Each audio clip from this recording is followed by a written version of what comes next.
Spicing up our Thursday morning are two legal minds. One is at the center of headlines, and the other a rising star in social media, building courtroom practice in the age of digital law. I'm Attorney Karen Jimeno, and this is your favorite legal, personality, and issue-oriented talk in the morning, At the Forefront.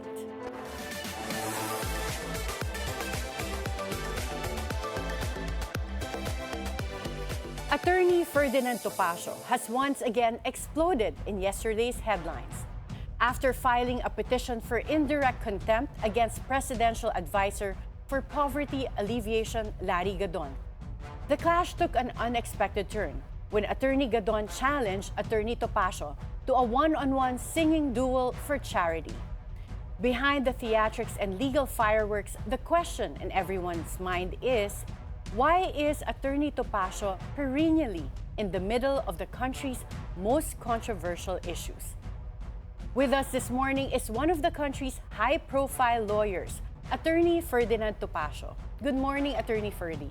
Yes, good morning, Karen. Always a pleasure to be here at Bilyonaryo News Channel. It's always a pleasure to have you here. So let's start with the case that you filed that also made headlines. Why did you file an indirect contempt case against Larry Gadon and also against other personalities? I believe Richard Heydarian was also one of the people that was a respondent in the case. The cases against Mr. Heydarian and Congressman Cedanya were filed by attorneys Mark Tolentino and Rolex Suplico, also a former congressman. I was the one who filed a case against Secretary Larry Gadon, who is a good friend of mine, and it was thus with a heavy heart that I filed that case. However, I had to do my duty, as you know very well, that we are members of the Philippine Bar and thus officers of the court. And it is our duty to uphold the integrity and reputation of the Supreme Court. What specific statements of Larry Gadon do you think is at the level of indirect contempt? Larry has always been, colorful in his language and his actuations. But in this particular instance, I believe that he crossed the line by calling the Supreme Court thrice, not once, not twice, but thrice, as tuta ng mga Duterte, or puppets, or lackeys or lapdogs of the Duterte family. In fact, he even singled out the Chief Justice as one of the tutas ng mga Duterte. But Chief Justice Leonen is an appointee of former President Benigno Aquino III, hindi ni President Duterte. Exactly, and one of the concurring justices, the newest in the brethren of the Supreme Court, Justice Raul Villanueva, is an appointee of the incumbent. Of President Bongbong Marcos. Yes, so I do not know where Mr. Gadon is coming from. And regardless of the truth of that, which I do not concede, of course, his statements tended to cast aspersions on the integrity, on the independence, and the reputation of our Supreme Court, which, as a member of the bar, I could not countenance. Well, that kind of rhetoric, yung sinasabi na tuta ang Supreme Court ni the former President Duterte, ano yung masasabi mo sa mga criticisms na iba na sinasabi na yung Supreme Court decision on the impeachment was because yung mga majority of the sitting justices are Duterte appointees? There have been instances where the so-called Duterte appointees did not act in favor of the former president. Case in point, the petition wherein a temporary restraining order was sought by the lawyers of President Duterte as regards the then impending arrest and rendition to the Netherlands of the former president. It was not acted upon. Had it been true, as alleged by Mr. Gadon, that they were subservient to the Dutertes, they would have immediately issued a TRO, considering the patent illegality, in my opinion, of the actions against the former president. But in fact, they did not. And they allowed the former president to be brought outside of the country into the Hague, where he is now in detention. Yeah, which reminds me, there's a pending petition for habeas corpus still pending in the Supreme Court in relation to the arrest and what you call rendition of former President Duterte to the Hague. Ano na bang status ng case yun? Do you know if there are any updates? I would not know. I'm not one of the lawyers to any of the parties to that case. But in my humble opinion as a lawyer, that remedy would now be unavailing because Mr. Duterte is now beyond the territorial jurisdiction of our courts. That is exactly what happened to Mr. Teves in Timor-Leste.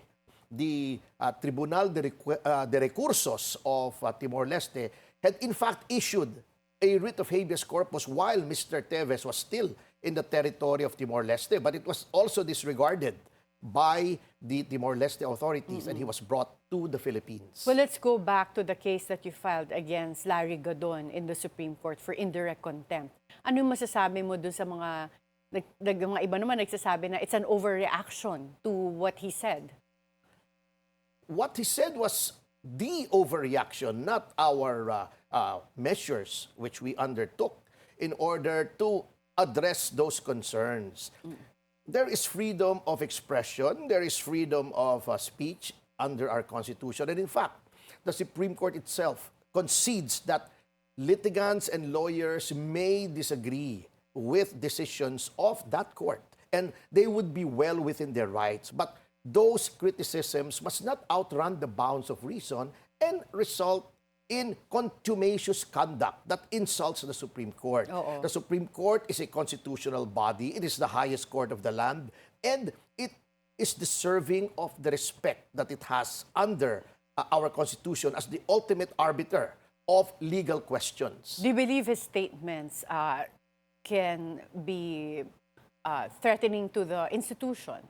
Like, does it rise to that level where it threatens the stability of the institution, of the Supreme Court?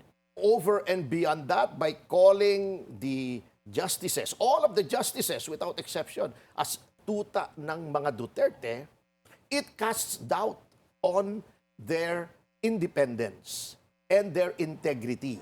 And under our adjective laws, the rules of court, any conduct that tends to impede justice or undermine the faith of the people in the judiciary, they are contemptuous conduct and must be dealt with as such. But palagay niyo ba, malaki pa ang weight ng mga sinasabi ni Secretary Larry Gadon, considering that before, when he was also doing a vlog of himself na minumura niya, may mga minumura siya, na disbar siya by also a unanimous decision of the Supreme Court.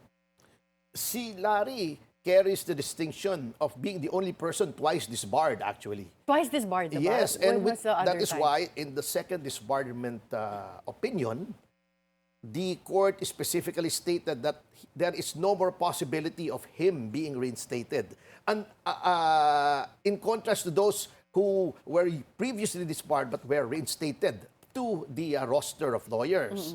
And however, notwithstanding the fact that he has been removed as a member of the bar, as a government official, and with a cabinet rank, no less, as secretary, his opinions carry weight, which in the minds of the ordinary people may be interpreted as being of such gravity that they may tend to believe his pronouncements. Well, ang hamon naman sa'yo ni Secretary Larry Gadon is sing and dance competition or showdown na lang daw kayo. Seryoso ba yun? Because you know him personally. You said you're friends. So, yung ganun bang hamon, seryoso ba yun? Given that recently we just had over the weekend yung Torre versus Baste Duterte boxing match.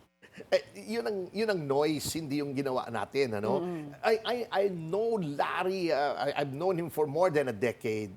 Yan talaga yung character niya. In fact, even although we were at the opposite sides of the political fence, na kay BBM siya at ako ay nasa PDP. I'm a card-carrying member of the Partido Demokratiko Pilipino, whose chairman is, of course, former President Duterte. Magkaibigan kami niyan. In fact, when he suffered a stroke and he recovered, I even held a concert for him at Manifesto.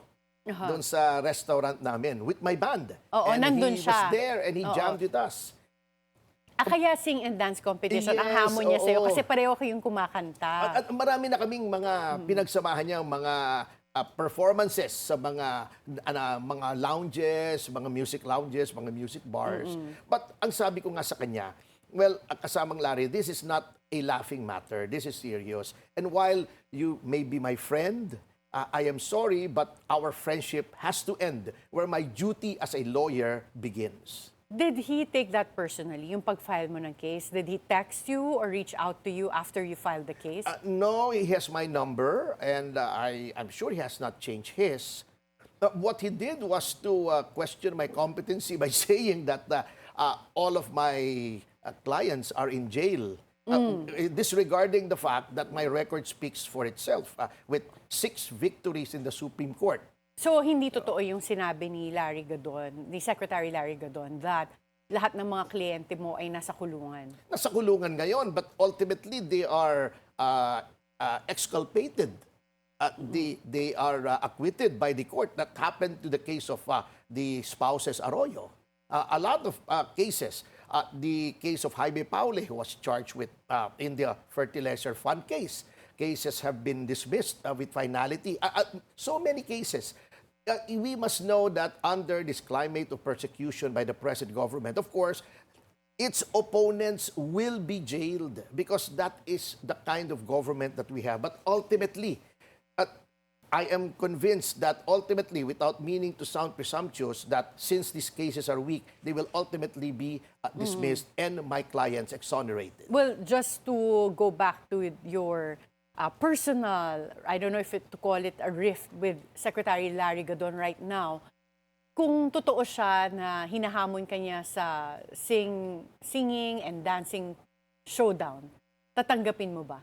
It's a distraction. The issue is not who can sing or dance better. And in fact, I'm willing to concede that he is the better singer and dancer.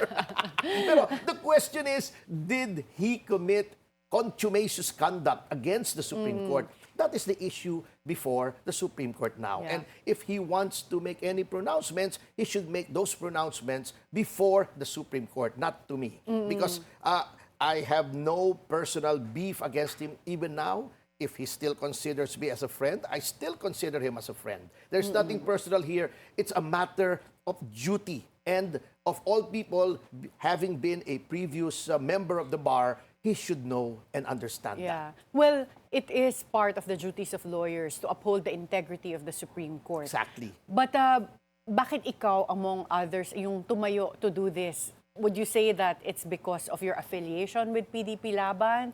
Or ano yung talagang main reason bakit mo na-decide na ipagtanggol yung Korte Suprema? It is a matter of duty, first and foremost. Just to cite to you a short example. Chairman Andres Bautista was my classmate in law school. He was, in fact, our class valedictorian also. And I used to drink with him. I used to have study groups with him. I interacted with him a lot. I even knew his girlfriend, who was our classmate.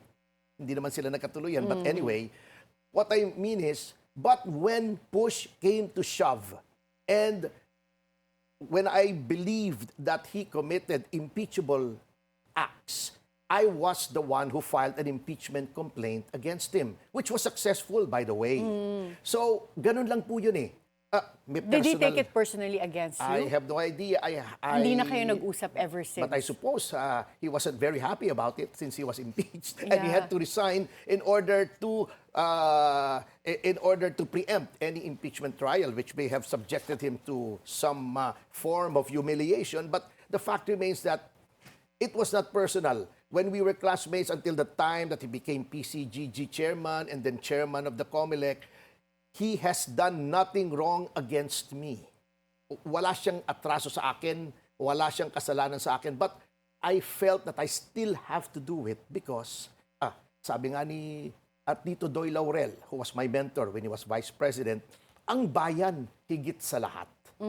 So would you say kahit na taga-PDP Laban or someone that is an ally of former President Duterte did something like this, yung statements that Secretary Larry Gadon made, would you have filed the same case for indirect contempt? Definitely, because during the time of Duterte's presidency, the group which I lead, the Citizens Crime Watch, an anti-crime watchdog, filed cases against 2 members of President Duterte's cabinet.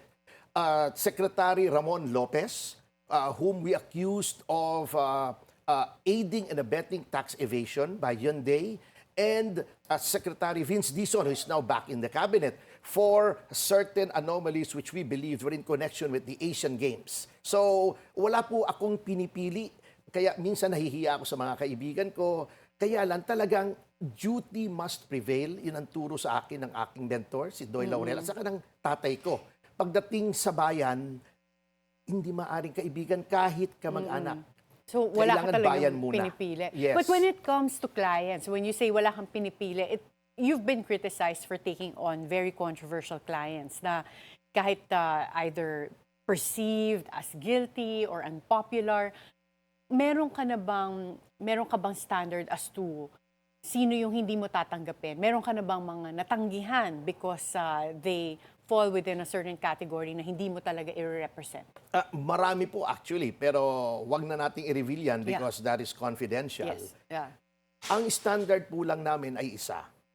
If we believe in our law firm that the client is not guilty, notwithstanding any hoopla, any controversy, any noise, either in media or by the public, we will accept that client because, number one, every person is entitled to competent legal representation. And number two, as we have learned in law school, Ma'am Karen, sabi ni Chief Justice Enrique Fernando, and his words still ring in my ears, accusation is not synonymous with guilt. Well, yung time po before you were representing also the Mama Sapano victims, right? But when it comes to Ampatuan, did you represent, tinanggihan niyo po ba yung case? Well, in a manner of speaking, I would not like to go into that, but I was offered by former Representative Diggs Dilangalen to be one of those in the defense panel, but I respectfully declined. Okay. But ngayon, we have former Congressman Arnie Teves who still has a case that's ongoing. Kamusta na po ba siya? We heard that he hasn't been arraigned yet. Is that correct? He has been arraigned in a majority of the cases. In fact, we have filed petitions for bail in some of those cases, and many of those cases are now ongoing. He's recovering from surgery. As you may have heard, he was rushed to the hospital. Because of appendicitis, yes, previously, Representative De Gamo said it was all drama, only to be proven wrong when he was, Representative Teves was actually operated on. So, we do not indulge in any drama here, in anything else but a plain and speedy trial, and which must be fair. And in a fair trial, I am confident that Mr. Teves will ultimately be acquitted of all the charges. Of all the charges. Against him, yes. Okay, and kamusta rin po si Pastor Apollo Kibuloy? Oh, he's doing well. I just talked to him last week. His petition for bail was denied, so we met on the options available to him. And also, with respect to some of the legal avenues that we may pursue with respect to the continued suspension of SMNI. SMNI has a valid and subsisting franchise. We must remember that. While the House has passed a bill canceling that franchise, that bill has remained unacted upon and unassented by the Senate. Okay, so are you optimistic that in the 20th Congress, that suspension can be lifted? The suspension was actually imposed by the National Telecommunications Commission. Yeah. It was an indefinite suspension, which we believe is unconstitutional because the NTC cannot suspend any franchise indefinitely. To do so would make the NTC more powerful than the legislature, which granted that franchise. So, our argument, when we finally go to court on that matter, will center around that particular legal principle. But at the moment, hindi pa po kayo pumunta sa Supreme Court for a certiorari case. As they say in the movie industry, coming soon Coming soon. Okay. And then, to a theater near you. isa pa pong Oo nga, sige, we'll find out soon. Well, another controversial client of yours, Cassandra Leong, how is she? I've not heard from her, unfortunately, since a warrant was issued for her arrest for qualified human trafficking, which we feel, without being sub judice, is unjustified. It is another in the pattern of persecution by the Department of Justice, and we are exploring all legal options in order to have that finding of the DOJ overturned. But at the moment, is she incarcerated? Arrest po She ba siya? is at large, and we've been trying to hindi get mo- in touch with her. You haven't Hindi ko been pa able to talk to nakakausap her. eh. So you don't know where her whereabouts? I do not know where her whereabouts are. Our text messages remain unanswered, and we would like to really reach out to her to give her the benefit of our best advice with respect to her present legal situation. Well, former presidential spokesperson Harry Roque is facing the same charge of qualified human trafficking with Cassandra Leong. Are you coordinating with Harry Roque regarding this case? I have not heard from Harry. Harry's a friend, but he has never been a client, and I can only sympathize with Mr. Roque, with Attorney Roque, because he was also involved together with my client in that qualified human trafficking case, which I believe, again, to be unjustified and part of the persecution being conducted by a heavily weaponized Department of Justice. Well, according to Attorney Kaufman, President Duterte was also saying to Harry Roque to already go home to face the issues that he has here in the Philippines. What is your take on that? I would not pretend to counsel Harry, who is a better lawyer than I am. And while a lawyer would always counsel a client to go home and face the charges, there is such a thing pioneered by Senator Ping Lacson as a fugitive from injustice when he went into hiding. So from probably that is the injustice. same sentiment that Harry is feeling now. And how often do you get consulted by high-profile figures? Because like we said during our opening, it seems like every time there's a controversy, you're at the center of it, you're somehow involved as the lawyer, or lagi kang kinukuha ng mga high-profile clients. How often do you get consulted every time there's a All the high-profile case? time, you have no idea as to the people and the stature of the people who consult me confidentially. Hindi ko nga malaman, baka akala nila magaling ako. Well, how do you balance being a trial lawyer and being in the media spotlight? Well, I wear a lot of hats, as you know. I have my own radio and TV show. I write for 2 broadsheets, and I also produce movies, and I produce Yeah. musical recordings. You even produced the SAF 44 movie that Yes, came Mama out on Sapano. Netflix. Yes, Yeah. it's still on, by the way. Netflix extended our contract. So more people can watch. I would urge them to watch it without meaning to use this platform as a free plugging platform. Well, you It's are really- already using it, so go ahead. it's really a good movie. It's really a good movie. It's truthful, it's historical, and it's very factual. Okay. And I'll just like to include this because this is more of a political question. You mentioned the first couple, former President Gloria Macapagal Arroyo and former First Gentleman Mike Arroyo were also your clients. Are you still in touch with them? Oh, they have become good friends. In fact, all of my clients are good friends of mine because every client is treated not as just a client. They are friends who need help. And as they say, a friend in need is a friend indeed. Well, a friend who is there for them when they're in need is a true friend, no? But medyo quiet po si former President Arroyo even leading up to the elections, especially when nagkaroon na ng rift between PBBM and Vice President Sara. Where does she stand in all of this? Would you know?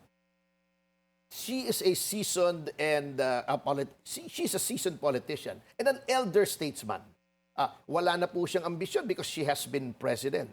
So, whatever is her stand on certain matters, we will have to respect, and I believe will be for the best interest of the country, not just of herself and her political party. So, she has my utmost respect. We discuss a lot of things about politics, about history. You know, you have no idea how wide and far-reaching her knowledge is on world affairs. It's always a pleasure to talk to her. So she's okay with both PBBM and Vice President Sara? I think she's Good terms with discharging faithfully her functions and duties as a representative of her district. You know, Karen, Lawyer na lawyer yung sagot mo, hindi mo sinagot. Tanong ko, ang dami mo sinabi, pero hindi mo sinagot. Alam mo, napakasarap kasama ni Jim when we travel to Europe because all the time, nasa bus kami, nasa aeroplano kami, we talk about history, what happened in the Philippines, why we are like this now, But etc. I guess to go back, she's in good terms with both the President, President Bongbong Marcos, and Vice President Sara. Yes, as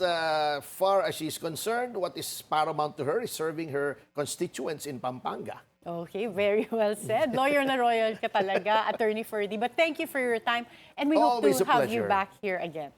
Thank you so much.